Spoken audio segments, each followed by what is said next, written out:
Hello and welcome to Murphy's Garden, and you join me on this glorious evening. It's been quite chilly here in the UK, but absolutely beautiful, lovely blue clear skies and some lovely evenings particularly.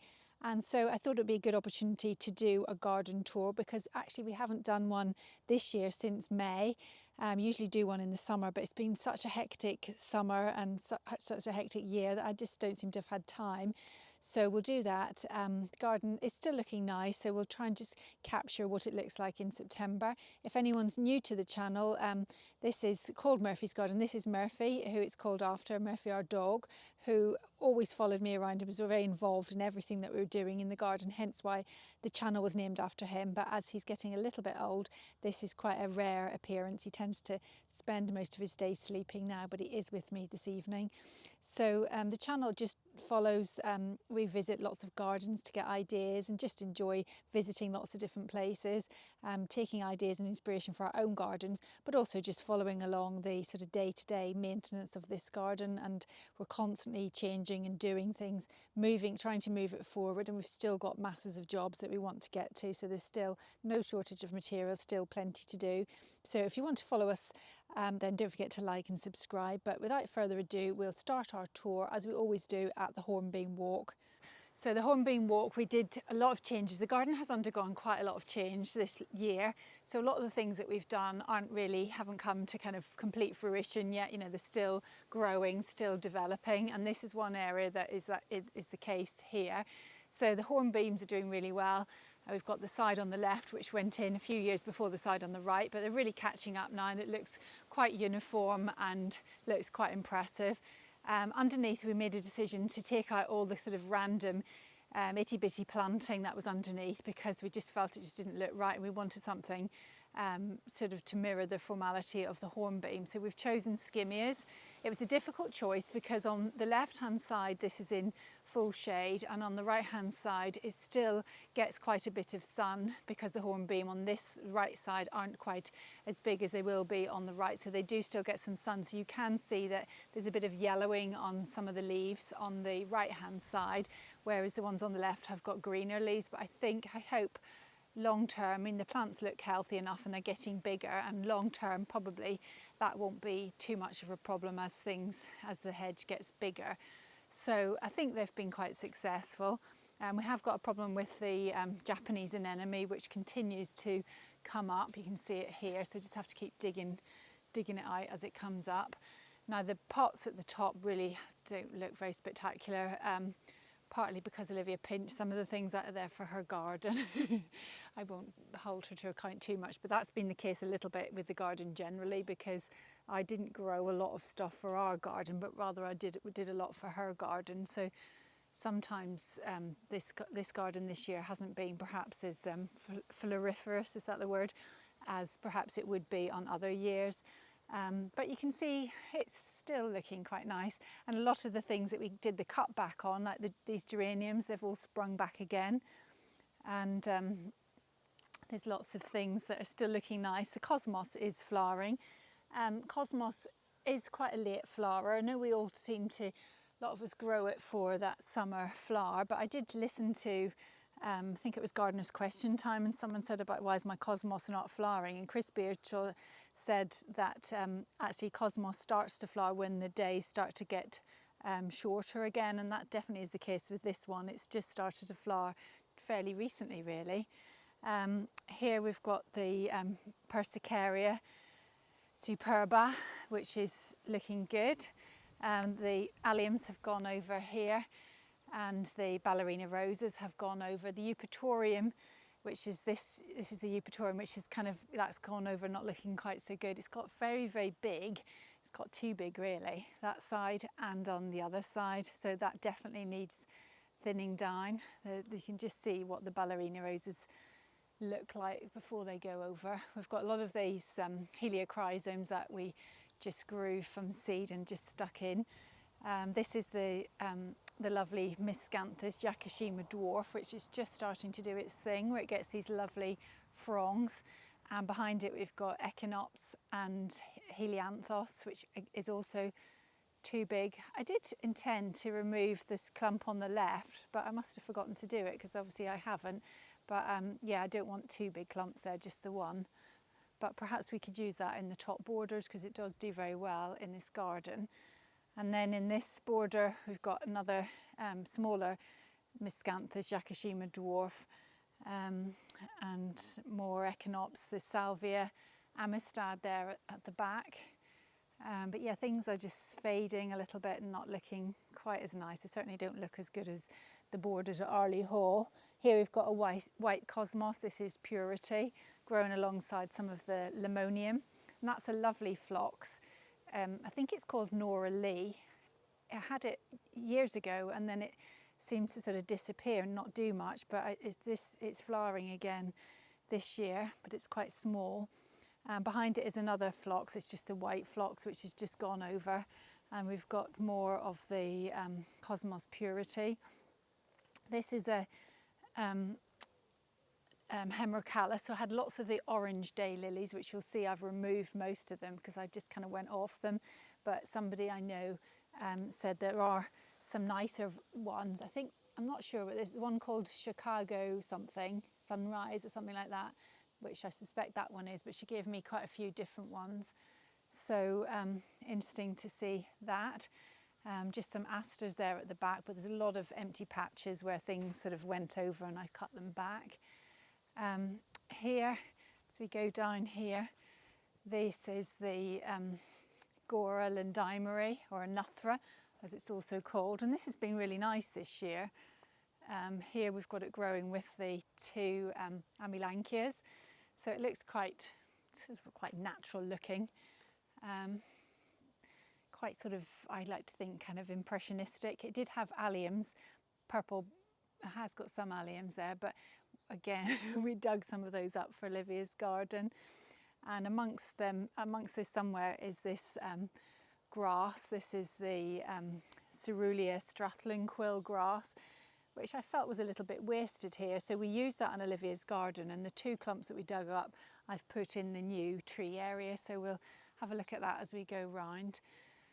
So we'll head up here and we'll head down to the Sunken Garden. So leaving the Quadrant Garden, we come to the Sunken Garden. It's called the Sunken Garden. It just goes down a couple of steps really, but it is a little bit of change in level. And here we've got, this area just looks structurally quite good all year round because it's just made up of green things, not much flowering in here. So we've got 4 trees, and these are Portuguese laurels. Their proper name is Prunus lusitanica angustifolia. So it's a type of laurel. It has these nice red stems, which you can just see here. It also has flowers on it earlier in the year, and then once the flowers go over, you get these little berries, which are red at the moment, but they turn black.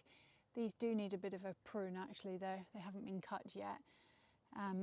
And then here we've got the limes, and these are the pleached limes, which have been cut, but you can see how vigorous they are. They grow so fast that they are going to need another cut because they're getting a bit crazy. And I think when I did the video in May, somebody pointed out, why have you still got the supports in them? And quite good that they pointed that out, because I think we'd kind of forgotten about them, but you can see how big the trunks are and they really don't need supporting anymore. And in fact, some of the supports were digging in. So on that reminder, we did actually remove them. So they've grown incredibly quickly. So if you want a very quick growing pleached hedge, then look to lime trees because they're incredibly quick. And I think I've said lots of times in other videos that these trees, believe it or not, were about the size of a pencil when we put them in, and it really isn't that long ago. We've only been in this house for 15 years, and we put them in maybe, I don't know, at the most about 8 years ago, so they've grown incredibly quickly.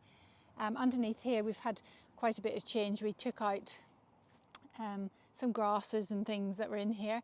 Again, want to simplify the garden. I am revisiting, somebody commented just recently on a video about how looking at all these gardens, I'm probably getting sort of overload of ideas, too many ideas.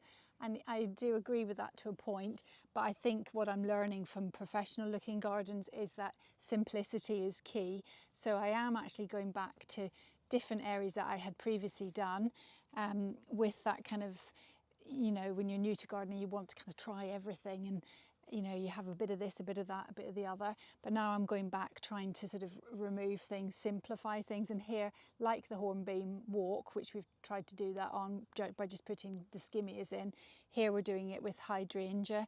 Now the hydrangeas are not looking terribly good, because those of you that watch the channel will know we had a rabbit invasion, and I had just put these in and they're looking lovely. And then we had rabbits, and the rabbits devoured all of the hydrangeas, chewed them right to the bottom. And some of them have recovered, you can see they've come back, but some of them didn't. So two, one there and one over there, didn't come back. So as a result, they're spaced out a bit oddly. So we've got two missing ones there. So there are 6 in total. So I think that probably is more than enough for this area, because they do get quite big. And this is Hydrangea arabescens incredible, which is known as strong Annabelle. The Annabelle hydrangea has a habit, it's got very big flowers on it, and because the flowers are so big and so heavy, they have often got a tendency to droop. So this variety, the strong Annabelle, has stronger stems and can support the flowers.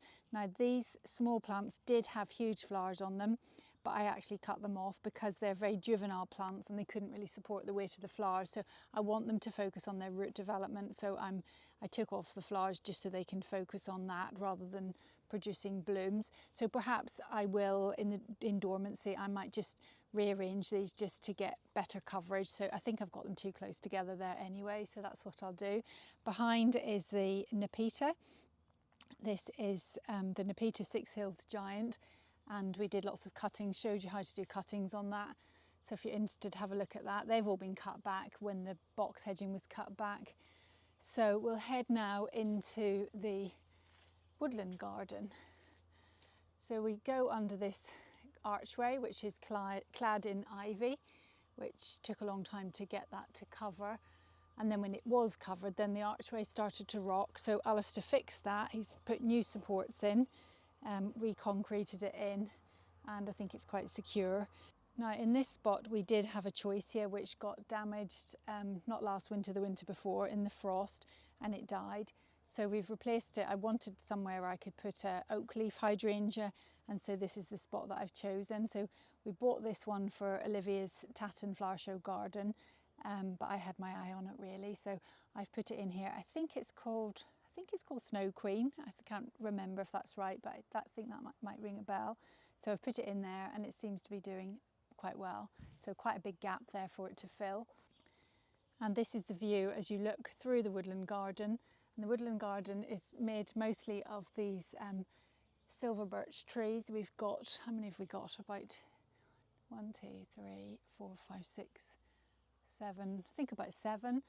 And these are Betula Utilis Giacomonti, and they're getting quite tall, and we've planted them quite close together, and we've got 2 which are multi-stemmed ones. The multi-stemmed ones are sort of nearer the path, so you can see the lovely bark, and as they get bigger they're turning whiter and lovelier. And at the base of this tree, this is a grass called Lazula nivea, which is a lovely grass. I really like this grass. Then here on this side we've got lots of ferns which have sort of gone over. I cut them back. This is the epimedium. Epimediums are lovely little plants, quite underrated plants, but we did a video last spring all about them, so if you're interested, have a look at that. But this is a good plant for ground cover in a shaded area. So lots of, bit messy there really. So the pathway here twists and turns. So when you're thinking about design in a garden, think about how you want the paths to be. Do you want a path to be a fast line or a slow line? So do you want it to take you to your destination quickly, or do you want it to meander? So say you're going from, say, the back of your house to the washing line, you obviously want a fast line because you don't want to be going round and round up little wiggly paths with your washing basket. Whereas if you're going through like this area, we want it to be a slow line, so it meanders, it gently curves and meanders through the plants, so you can get up close to individual plants. This is a fern here. We've got more of that grass, the Lazula nivea. A phormium here. Then on this side we've got the Hydrangea limelight paniculata. This is a spirea which has got really big. It's called bridal wreath and it looks absolutely beautiful in in the spring. But yeah, we want to let the shrubs get bigger because we really have got to hide that fence because it looks really ugly. Now we have planted a paracanthus on every other panel of the fencing, and you can see there at the back it's got these lovely orange berries on it. So we need to encourage that to grow and cover that whole fence. So we'll try and do that. We need to sort the fence out. It looks a bit messy looking, but look, that paracanthus, how big it's got, so it really would do quite a good job at covering. Here, what else have we got? We've got the, this is brachyglottis. It's got a yellow flower on it, just you can see one there, and a nice silvery foliage, lovely for flower arranging and things like that. And this is carokia, which is also put on. Look how much everything's grown such a lot this year because it has been such a wet year. So that's got lots of growth on it. And then at the back, we've got the Ruum palmatum, which is also known as Chinese rhubarb. And then we've got the Catinus. Catinus we put in just to add some purple to this area. And it's got these lovely pink tinge to the leaf. Then there we've got the acanthus, which I did actually dig out, but it seems to have come back again, but never mind, it looks quite good. Then we've got some lamb's ear and some Verbena bonariensis that's self-seeded. And so here just in front of the pond, or just behind the pond, we've got some, this is the lamb's ear, we've got a Phormium jester, we've got the pasque flower there that's gone over, all these alliums have obviously gone over. And then just this bit here, we did have a Stipa gigantea which we removed simply because we wanted to put an Acer. We love Acers, but we haven't had much success with them other than our Acer griseum, which has done well, but other than that we haven't had much success with Acers, but we really saw this one and we really liked it. This is Acer palmatum azukazaki. It's a beautiful Acer. It's one of the best ones for the red leaves in the autumn. It's yet to turn, obviously, but it will do. And so far, it's looking really healthy, really good. We put in the pipe as we did with all the trees, so we've kept it well watered. When I went to Chelsea and chatted to the chap on the Acer stand, he said that it's not usually the wind that kills Acers, it's more the lack of water, so they do require quite a bit of water. So I have been sure to keep it well watered, and we have had quite a wet year anyway, so it's been fine. More of the hydrangeas on this side. Hostas look a bit of a mess, they've been eaten. Some Stipa tenissima there. And here we've got, that's the clematis, which looked fabulous in May, not looking so nice now, but it will do its thing again next year. And then here, this is the Sambuca nigra, black lace it's called, and it's a lovely plant. And what was lovely about it this year was it had all the lovely pink flowers on it. So when we always make cordial, we make elderflower cordial, but we were able to add the pink flowers, which made the cordial go a lovely, lovely pink colour. So that was lovely. So it's getting bigger, it's doing incredibly well there. And that was a spot where we had a beautiful viburnum, and we had moles, and the moles destabilised the soil under the viburnum, and sadly the viburnum died quite quickly. So I put this purple plant in here because I thought it would look a lovely contrast next to this. And this is Pittosporum tenifolium Irene Patterson. So it should make a nice contrast as it gets bigger. And then as we head round here through this little archway, just got more hydrangeas on this side. The buddleia had a big branch, broke off it, and it's not looking very good at all. I'm not that keen on buddleias anymore. I've kind of gone off them. Here we've got the pond, more hydrangea, limelight here, mophead, lacecap, sorry, hydrangea there. That pot has completely fallen apart, so I've really got to do something with that hydrangea. These pots, I haven't really done anything with pots this year because it's been such a busy year and I knew I wouldn't have time to water them. So all I did was just leave, this is a grass that was in here with alongside pansies and other things over the winter. And to be honest, I just left it, and actually I think they look quite nice. And also the best bit is that I haven't really had to look after them.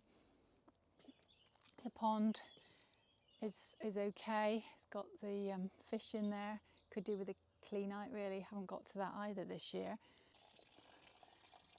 And this is the little water feature that we fixed about this time last year, and we put the floating moss that we got for the Tatton Flower Show for Olivia's water feature. So we've put the floating moss in there, and it's really multiplied. It's got quite covered the whole area, and you just need to remember to bring that in for the winter because it's not frost hardy. And this is the view as you look back up the garden towards the Woodland Garden from this seating area. I think that will look nice once that acer gets big. You can imagine the red leaves against the white of the betula. That would look lovely. And so this is the long walk, and called the long walk because it is a long walk. It's just a gravel path, and on each side is box hedging. The box hedging we look after with the treatment that we do every year. So if you've got box, I wouldn't necessarily advocate, if you're new to gardening, I wouldn't necessarily advocate using box if you're planning a new garden, but if you've got it, then definitely have a go at using the top boxes, because it really does keep the box looking healthy and keeps it from getting blight. Now you'll notice at the end here we've had a bit of a switch out because we had the big pot here, but we had the lovely door from Olivia's garden, so we thought it'd be quite nice to use it here. So we've put it here at the end, and we've put the two pots either side, and it kind of looks as if it's going off somewhere else, so we've just put that there. I don't know what you think, whether that works or not. It's not a human-sized door. It's a little bit small, so you can't really use it as an access door because we would hit our heads on it, but it looks quite nice as it suggests it's going somewhere else. And this is the view as you look back up towards the Hornbeam Walk. We've got the limes on the left. We've got this lovely helianthus on the left as well. Now here, either side, as you go through into the parterre, we've got these two planters.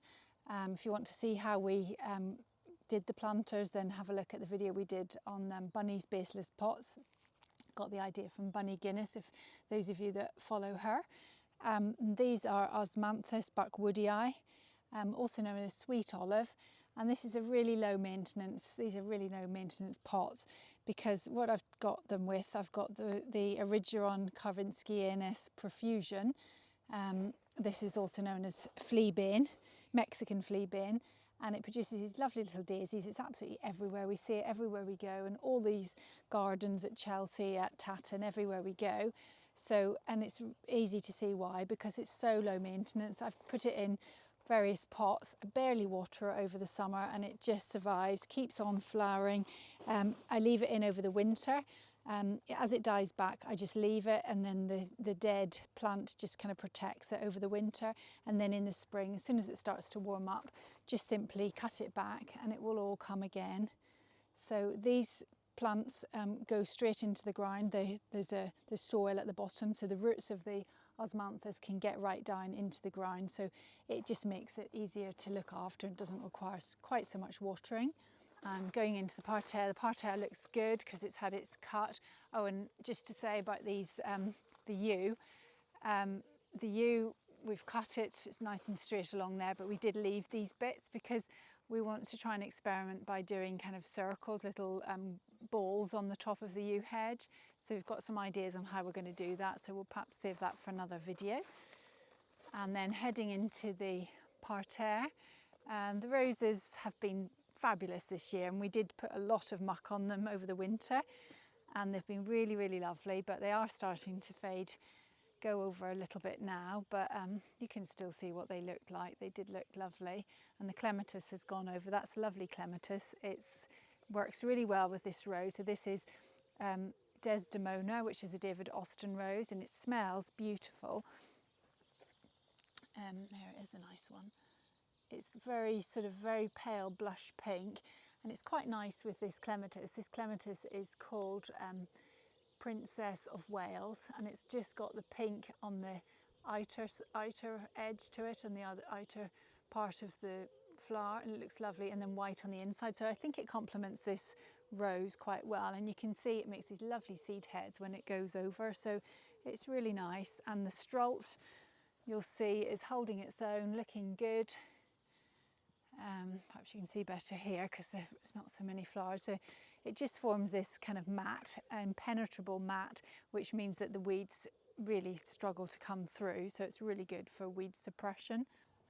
So we'll head now up to the long borders. And the long borders are where we intend to start our redesign. Oh, there's a butterfly. I've got lots of butterflies in my garden. I don't know, everybody's saying that there's no butterflies this year, but I've had lots. So here you can just see the stars of these borders are the Stipa gigantea, so we'll definitely be keeping those because I think this is what holds the borders together at the moment. But what I want to do quite soon is to start taking things out that I want to keep and then potting them up and then or putting them in the vegetable patch. And then what I want to do is go through this border. We're going to be removing the box. I haven't been treating this with the top boxes because I didn't want to waste the product when I know I'm going to be removing it. And you can see the difference. It's a good experiment.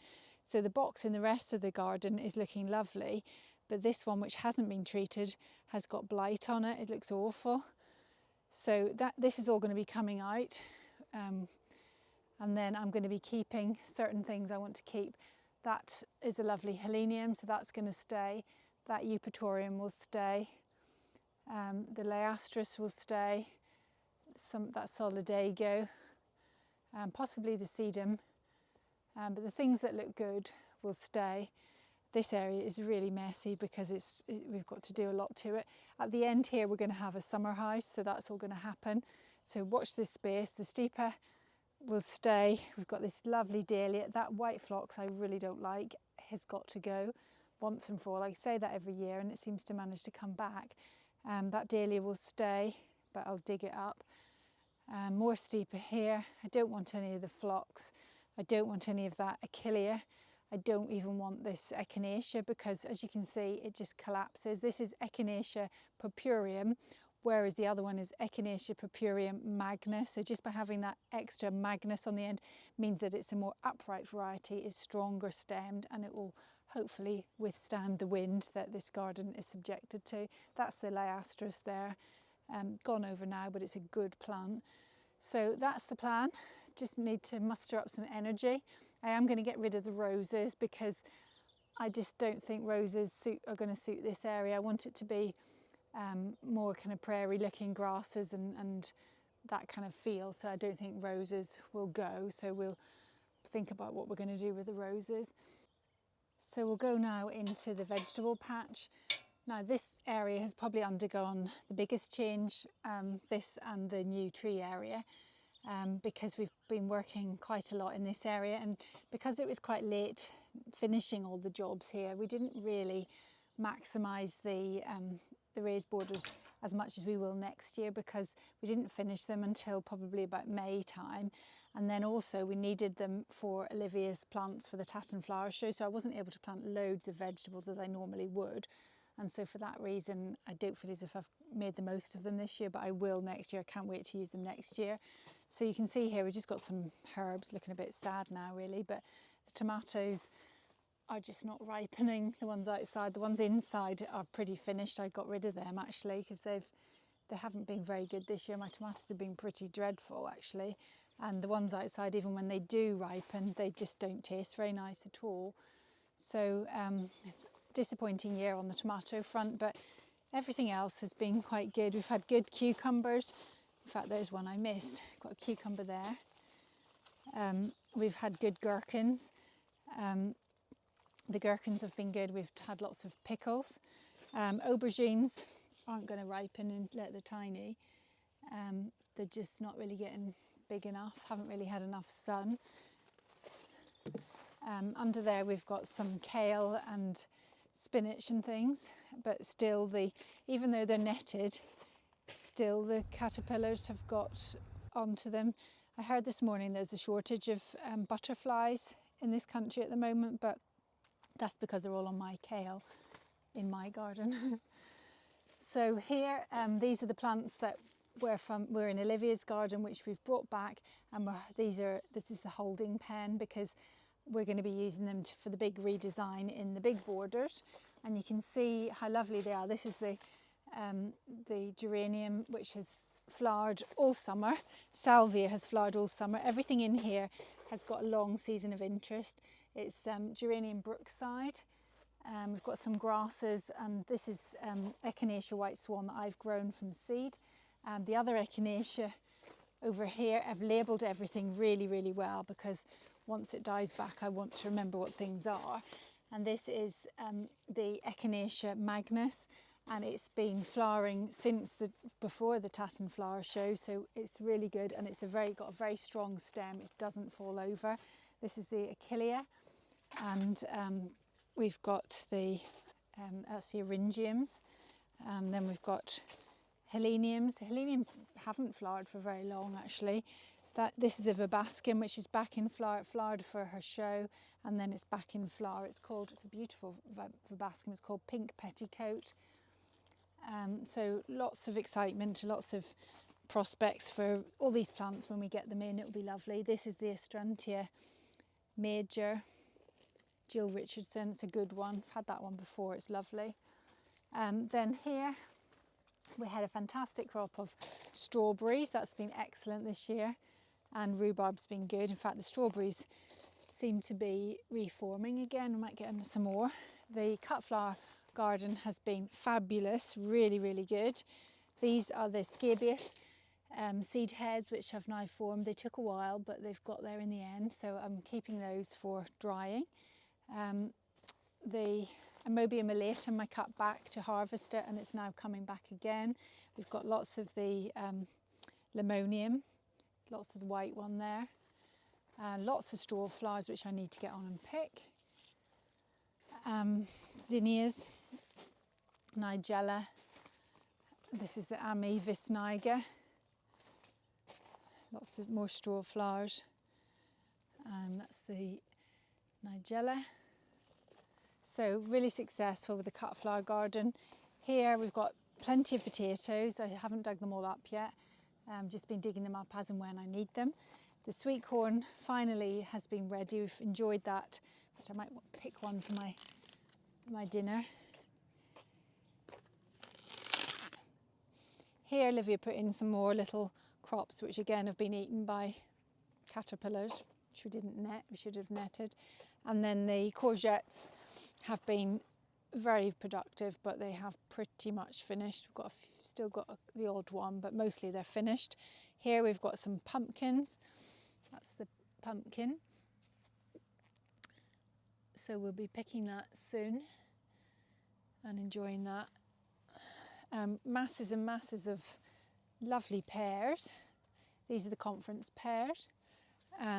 We've been enjoying those.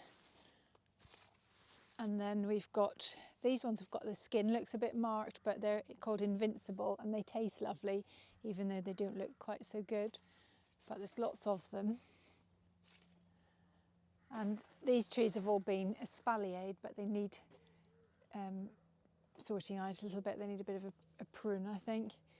We've got an apple tree in that bottomless pot there. And we've had lots of berries, red, black currants, gooseberries, and all of those things. So I think that's really it in this area.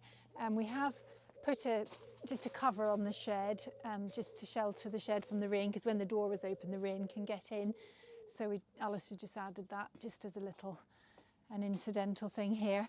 Just got some crops and things in this planter, which has done quite well.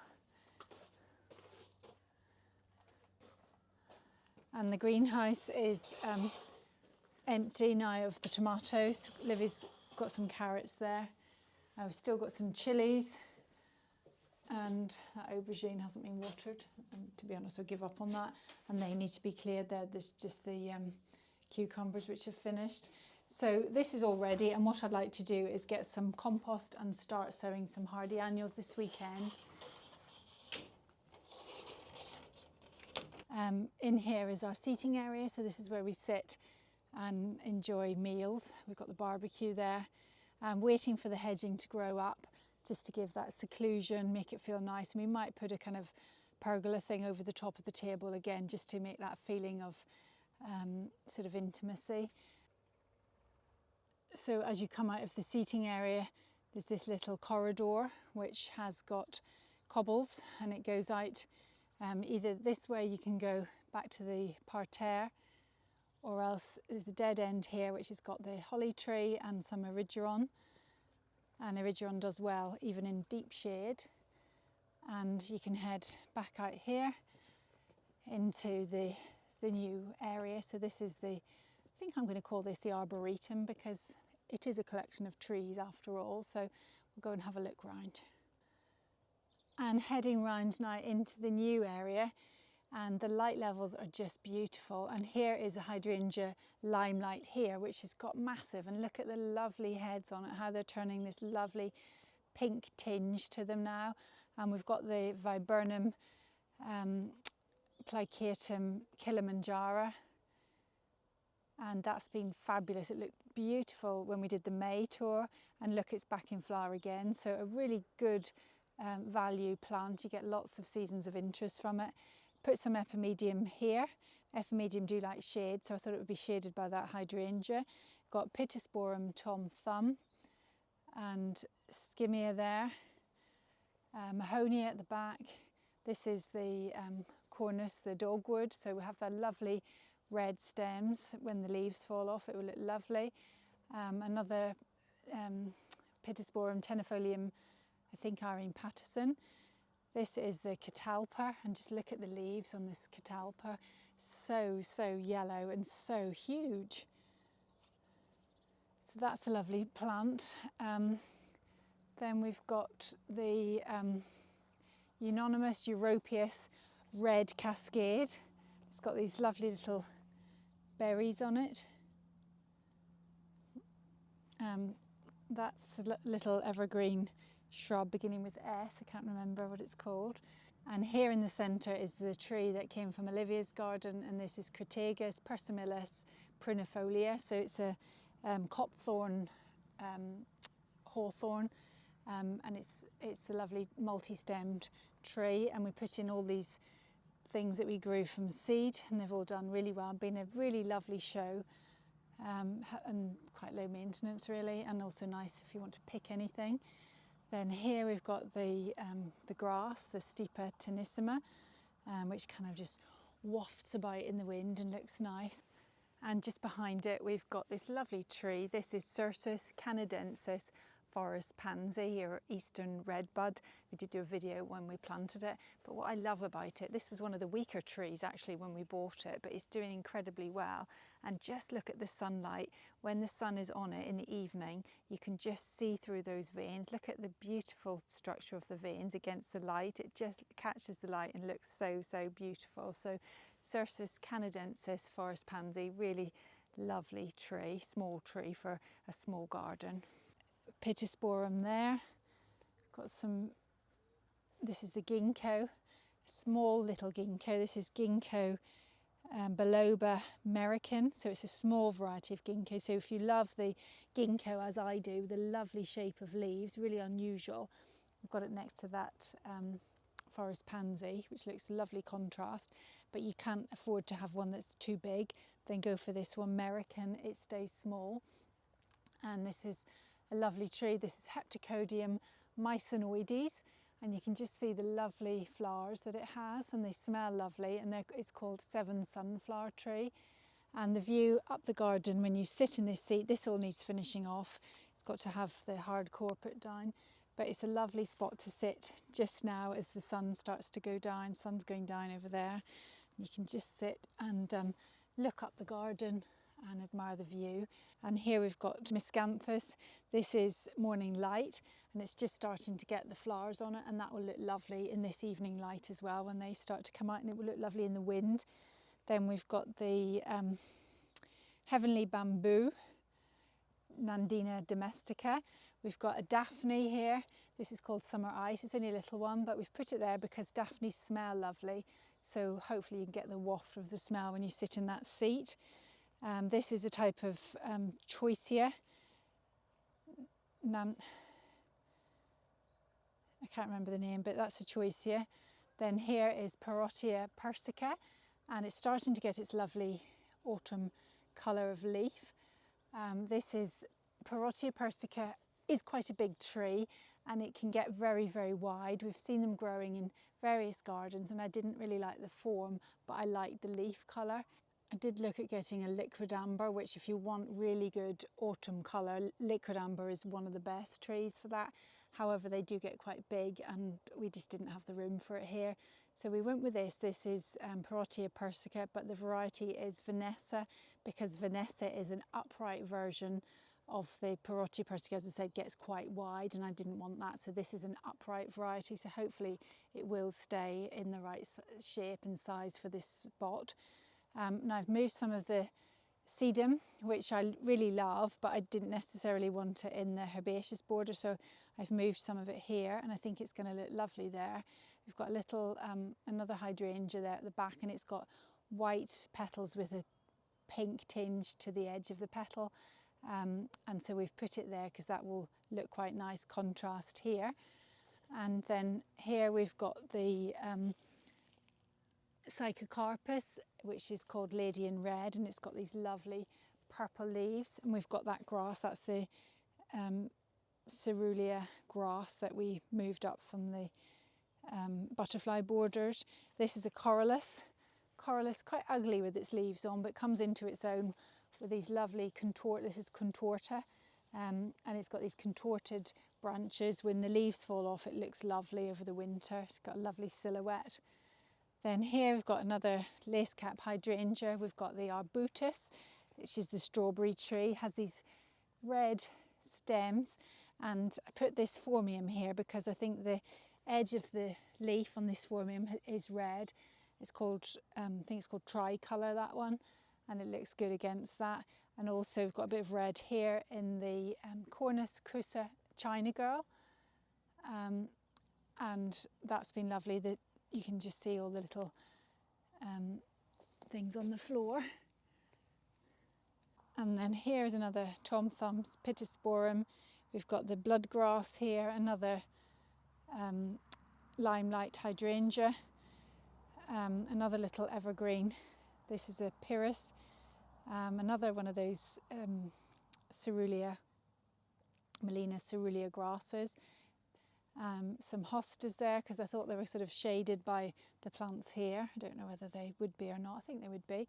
This is the beautiful Acer griseum with the lovely peeling bark, one of my favourite trees. I love it. And this is winter box. There's meant to be 3, but one of them died, so I had to do another cutting, so that one's a little bit behind. But winter box, all of the plants in this part of the garden look good over the winter, so they've either got lovely stems or something going on other different parts of the year. And winter box is good because it smells lovely in the winter months. And this is Calicarpa. It's got these beautiful little purple berries which we can enjoy, the birds can enjoy. Lots of berries and things for the birds in this part of the garden for them to enjoy. So I think that is it really. So I hope you enjoyed that tour. Don't forget to like and subscribe, and I'll see you in the next video. Bye for now. Come on, Murph.